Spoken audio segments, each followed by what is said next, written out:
Please please please please లోగా అక్కడే ఉండండి.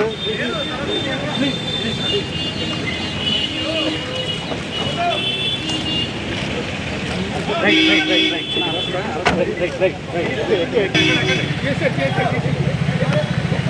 దళిత యువకుడు వీధి సుబ్రహ్మణ్యాన్ని అతి కిరాతకంగా హత్య చేసి డోర్ డెలివరీ చేశారనే నేరాపణం మీద అనంతబాబు అతని భార్య లక్ష్మీదుర్గ గారు విచారణ ఎదుర్కొంటూ ఉన్నారు. అయితే ఈ కేసు జిల్లా కోర్టులో ప్రత్యేక న్యాయస్థానంలో విచారణ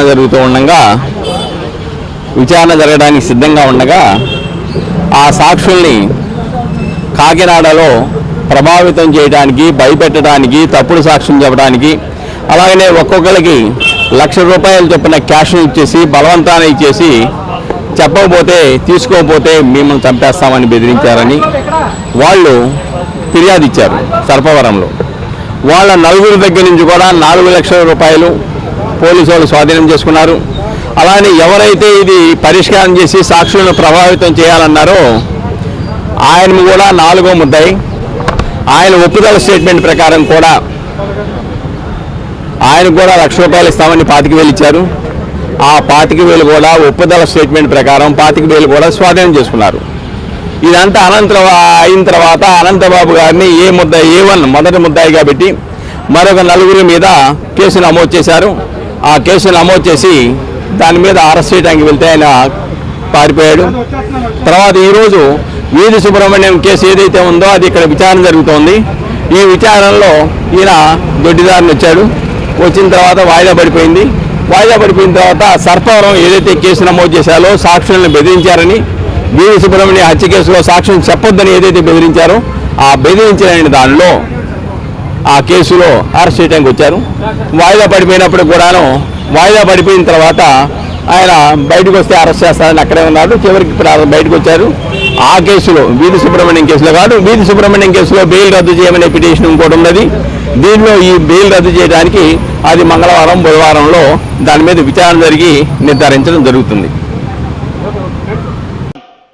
నేను ఎప్పుడు మోసగాళ్ల పైన కన్నేసి ఈ రాష్ట్రంలో ప్రజల రక్షణకు భరోసా ఉండదని మరొక్కసారి మీ అందరికీ హామీ ఇస్తున్నా. డబ్బు కోసం సొంత పార్టీ నేతలను సైతం కడతీర్చే కిల్లర పార్టీ ఆ పార్టీ.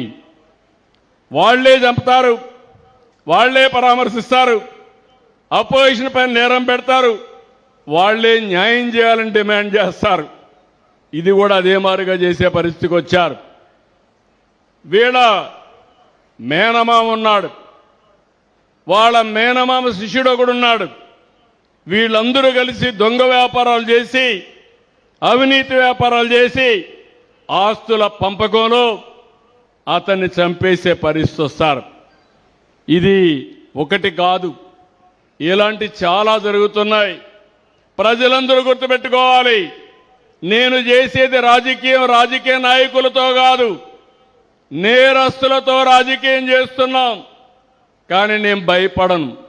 మీ అందరికీ తెలుసు, మీ ప్రాణాలు కాపాడడానికి, ప్రజల ఆస్తులు కాపాడడానికి ఒకప్పుడు తీవ్రవాదులతో పోరాడితే అదే తీవ్రవాదులు వెంకటేశ్వర స్వామి సన్నిధిలో 23 క్లేమోర్ మైన్స్ నా మీద బ్లాస్ట్ చేస్తే సాక్షాత్తు వెంకటేశ్వర స్వామి ప్రాణభిక్ష పెట్టాడు తప్ప ఇంకోటి కాదు. నేను ఆలోచించేది నిరంతరం మీకోసం ఆలోచిస్తున్నా. నిన్ననే కాకినాడలో ఒక ఎమ్మెల్సీ ఒక దళిత డ్రైవర్ని అతి ఘోరంగా చంపి, ఎంత అహంకారం అంటే ఆ డెడ్ బాడీ తీసి డోర్ డెలివరీ ఇచ్చే పరిస్థితికి వచ్చారు ఆ రోజుల్లో. అలాంటి వ్యక్తిని ఊరేగింపుగా తీసుకొచ్చి ఊరేగించే పరిస్థితికి వచ్చారు. నిన్న మళ్ళీ అందరినీ బెదిరించడం, సాక్షులకు డబ్బులు ఇవ్వడం, ఇలాంటి తప్పుడు పనులు చేసే పరిస్థితికి వచ్చారు. అడ్డంగా దొరికాడు. తప్పు చేసి ఇక్కడ ఉపేక్షించడానికి ఎవ్వరూ సిద్ధంగా ఉండరు. ఈ విషయాలు వీళ్ళు గుర్తుపెట్టుకోవాల్సిన అవసరం ఉంది. నేను అందుకే మీ అందరికీ ఒకటే చెప్తున్నాను, ఈ యొక్క రాజకీయ పార్టీ యొక్క ఐడియాలజీని మీరు అర్థం చేసుకోవాలి.